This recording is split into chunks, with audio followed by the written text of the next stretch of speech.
हाँ, क्या कुछ देखिए, सरकार भी कहती है बेटी बचाओ और बेटी पढ़ाओ का नारा सरकार देती है और उसी नारे को के सरोकार के लिए हम सब लोग तैयारी में हैं। मेरा एक ये पर्सनल एक नेचर है मेरा कि मेरे सामने कोई पीड़ित अगर आ जाता है तो मैं पूरा प्रयास करता हूँ कि उसकी समस्या का समाधान हो। आज हम अपने घोसी लोकसभा के अतरौल पांडे गाँव में आए हुए थे। यहाँ के 2-3 बच्चियाँ हमारे रसड़ा कार्यालय पर गई थीं। इन लोगों ने बताया था कि हम लोग पढ़ना चाहते हैं लेकिन परिवार की स्थिति सही न होने की वजह से हम पढ़ नहीं पा रहे हैं। हमने बातचीत किया, हमने इनसे कहा, इन बच्चियों ने कहा कि मैं पढ़ना चाहता हूँ, इसलिए आज हमने इनके पूरे बीएससी के जो फ़ीस है 3 साल का पूरा फ़ीस मैंने प्रोवाइड कराया और इसके साथ साथ इनको कॉलेज जाने के लिए साइकिल की व्यवस्था हमने किया है। यह एक प्रेरणा है उन नेताओं के लिए जो नेता वाकई में जनसेवा करना चाहते हैं, राजनीति में आकर के जो जनसेवा करने का दावा करते हैं। मेरा आग्रह उन सभी लोगों से है कि वो सब लोग मिल करके आगे बढ़ें और ऐसे लोगों की जो परेशान हैं, पीड़ित हैं, ऐसे लोगों की मदद करें। हम सब लोग मिल के जब मदद करेंगे तभी यह समाज सशक्त होगा, मजबूत होगा और चाहे वो बेटा हो चाहे बेटी हो, सभी लोग एक समान हैं। शिक्षा सबके लिए समान है, तो सभी लोगों के लिए शिक्षा अनिवार्य ज़रूर होना चाहिए और अगर शिक्षा ग्रहण करने में कहीं कोई असुविधा आती है तो जन नेताओं को जो कंबल बांटने का काम ठंडी में करते हैं, ऐसे लोगों को बच्चियों के लिए फ़ीस बांटने का काम लोग करें। इसीलिए आज हम यहाँ आए हुए थे। आपने कहा कि चुनाव हारने के बाद आपने 33 सड़कें बनवा दी। 33 नहीं, 73 सड़कें हमने बनवाया है और उन 73 सड़कों में लगभग 13 ऐसे रास्ते हैं जो लगभग 30 साल, 32 साल, 20 साल, 15 साल से बने नहीं थे। चुनाव के दरमियान जब हम गांव में जाते थे तो मैं अपने वोट मांगने से ज़्यादा मेरा ध्यान उन कार्यों पर रहता था जिन कार्यों से पूरा गांव परेशान रहता था कि यह कार्य नहीं हुआ, इसकी वजह से हम परेशान हैं। तो हम उसको डायरी पर नोट कराते थे, अपने लड़कों से नोट करा करके। मैं यह ज़रूर कहता था कि चुनाव हारूं या जीतूं, इस काम को मैं ज़रूर कराऊंगा और उसी कड़ी को मैं निरंतर आगे बढ़ा रहा हूं। लगभग 73 रास्ते हमने बनवाया, अभी और भी बनवाएंगे। जहां जहां मेरे डायरी में जहां का रास्ता, नाली या फिर स्कूल तक की बात है, मैं इस घोसी लोकसभा में 2 ऐसे गाँव हैं जहाँ पर स्कूल नहीं है।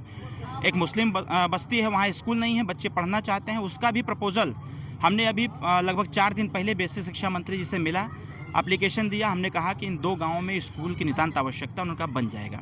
तो जो चुनाव के दरमियान हमने समस्या देखा था, बारी बारी से उन सभी समस्याओं का समाधान हम करवा रहे हैं। उसी कड़ी में मैं ये छोटी छोटी चीज़ें भी आपने देखा होगा कि घोसी में एक लड़की थी, उस खेल उल के आई थी, शारदा राजभर। वो हमारे सामने जिक्र हमसे कही कि भैया सब नेता आ रहे हैं, खाली फ़ोटो खिंचा के जा रहे हैं, कोई हमारी समस्या नहीं सुनना चाहता। हमने पूछा क्या बात है, उसने कहा कि मैं इतना दूर ऑटो से जाती हूँ, कोई व्यवस्था हो जाती। मैंने कहा हो जाएगा, मैंने उसको स्कूटी दे दी। अब स्कूटी अब लड़की वो पाई, कम से कम जहाँ वो ट्रेनिंग पर जाती है या फिर जहाँ प्रैक्टिस करने जाती है वहाँ आसानी से समय से जाएगी और समय से आएगी। तो यह सब सोच आज के नेताओं में नहीं रह गया है। सभी लोग सिर्फ यह सोचते हैं कि हमें वोट कैसे प्राप्त होगा, कितना झूठ बोल लें, कितना भ्रमित कर दें कि हमें वोट बस मिल जाए। लेकिन वोट की पॉलिटिक्स हमें नहीं करनी है। हम उसके साथ हम बस यह प्रयास मेरा है कि ऐसे छोटी छोटी समस्याओं का समाधान करता हूँ। सांसद राजीव राय मानहानि का केस करें ना केस, उनके केस करने से क्या हो जाएगा। वो तो पत्रकारों को भी धमकी देते हैं कि तुम्हारे खिलाफ मानहानि कर देंगे। माननीय के शर्मा साहब को भी बोलते हैं कि हम मानहानि कर देंगे। वो लगता है कि कॉलेज वॉलेज में खाली मानहानि ही पढ़े हैं, सिर्फ मानहानि पढ़े हैं। कहीं सुनिए, पत्रकारों को धमकी देते हैं कि तुम्हारे खिलाफ मानहानि कर देंगे। मतलब कि उनकर जो जी हुजूरी करी वो एकदम सही है। अब मैं तो उनके भाई साहब कोई बा, एक नया मामला मेरे पास कल आया है, बोल दे रहा हूँ। उनके कोई बड़े भाई साहब हैं, बड़े भाई साहब हमसे मदद की गुहार लगा रहे हैं, उनकी ज़मीन सांसद जी लूट रहे हैं, ऐसा उन्होंने मेरे को बताया है। और कल वो हमसे मिलेंगे भी हमारे कार्यालय पर आकर के, उन्हीं के भाई हैं। उनके भाई का आरोप यह है कि जिसको हम नेता बनाए, जिसको नेता बनाने के लिए हमने रुपया पैसा सब लगा दिया, ज़मीन जायदाद तक दाव पर लगा दिया, जब आज वो सांसद बन गया तो हमारे ही पीछे पड़ गया। तो उनके भाई साहब से कल मुलाकात करेंगे, उनकी समस्या सुनेंगे और जहाँ तक होगा, अगर समस्या का समाधान करने लायक होगा तो मैं उनके माननीय सांसद साहब के भाई साहब के समस्या का समाधान भी करूँगा। तो जब ऐसी स्थिति हो, जो व्यक्ति परिवार में ही इस प्रकार की स्थिति उत्पन्न किया हो, वो हम जैसे लोगों को धमकी नहीं देगा मानहानि का, तो वह एक मानहानि करे खातिर तैयार हुआ का। हम लोग पानी पीट रहे हैं उत्तर प्रदेश में। अरविंद राजभर जगह जगह मुझसे माफ़ी मांग रहे हैं। कौन? अरे वो माफ़ी मांगे ना, हमको कौन ज़रूरत है माफ़ी मांगने की। हमसे कौन सी जरूरत है माफ़ी मांगने की? एक का दिन खुलासा किया, हालत ख़राब हो गई, फिर जो पे कर रहे थे बंद हो गया। मेरे मोबाइल में सारा डेटा अवेलेबल है और हमसे कहाँ कहाँ भेंट हुई है, कितने करोड़ की बात हुई है, सब मेरे पास अवेलेबल है। नाम जानता हूँ कौन इमीडिएटर कर रहा था, कहाँ का है नाम बता दूंगा पूरा, कहाँ मीटिंग हुई ये भी बता दूंगा, हाउस नंबर बता दूंगा, कितने समय को मीटिंग हुई थी वो भी बता दूंगा, और जिस दिन मैं गया था उस दिन खाया क्या था यह भी बता दूंगा। इसलिए मैं उनको बस आगाह किया कि पिन ड्रॉप साइलेंस, अपना काम करिए। सांसद हैं, माननीय सांसद हैं, अपने लिमिट में रह करके काम करिए।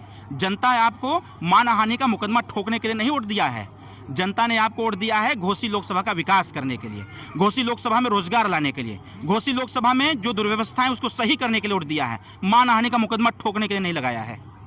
आगामी चुनाव है 2027 का, अरविंद राजभर की नज़र किस पे? किसी पर नहीं है, हमारी सरकार प्रचंड बहुमत की सरकार बनाने पर है, इसीलिए पूरे उत्तर प्रदेश का दौरा कर रहा हूं।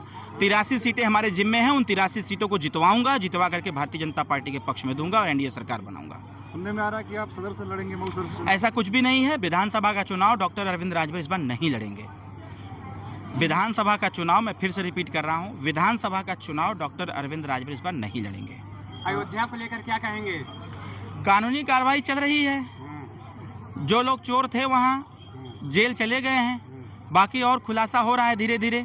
जो लोग वहाँ आस्था के साथ खिलवाड़ कर रहे थे, भगवान राम जी के चरणों में रह करके वो चोरी कर रहे थे, तो ईश्वर कहा है ना कि कर्म का फल मीठा ही होता है, जो जैसा कर्म करेगा उसको वैसा फल मिलेगा। आपके एक बीजेपी नेता कह रहे हैं विनोद राय कि सरकार और बीजेपी से क्या लेना देना अगर चोरी हो गई तो?